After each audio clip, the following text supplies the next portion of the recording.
नमस्कार दोस्तों, रामायण से सीखे लाइफ मैनेजमेंट। इस कड़ी में मैं doctor Sanjay Biyani, director Biyani group of colleges, आपका हृदय से स्वागत करता हूँ। जय श्री राम। दोस्तों, आज की कड़ी में हम बात कर रहे हैं राजा दशरथ का गुरु वशिष्ठ से राम के राज्याभिषेक किए जाने के लिए सलाह लिया जाना। दृश्य संख्या 1। राजा को महत्वपूर्ण निर्णय सर्वसम्मति से लिए जाने चाहिए।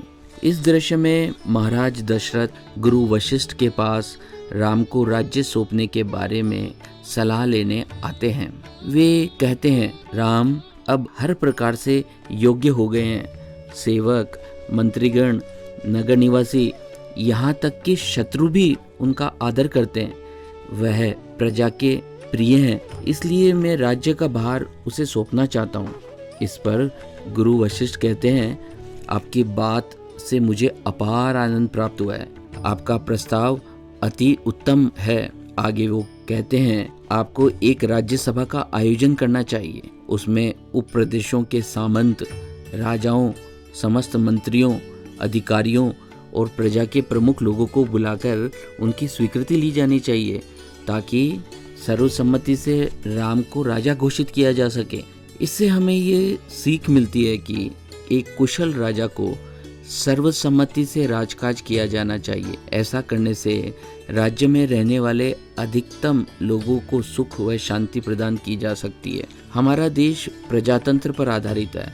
इस व्यवस्था में कार्यपालिका के रूप में कार्य करने वाले अधिकारियों, व्यवस्थापिका के रूप में काम करने वाले मंत्रीगण व न्यायपालिका के रूप में कार्य करने वाले न्यायाधीशों को प्रत्येक कार्य में, निर्णय में जनमानस व जनहित का अवश्य ध्यान रखना चाहिए। दृश्य संख्या 2।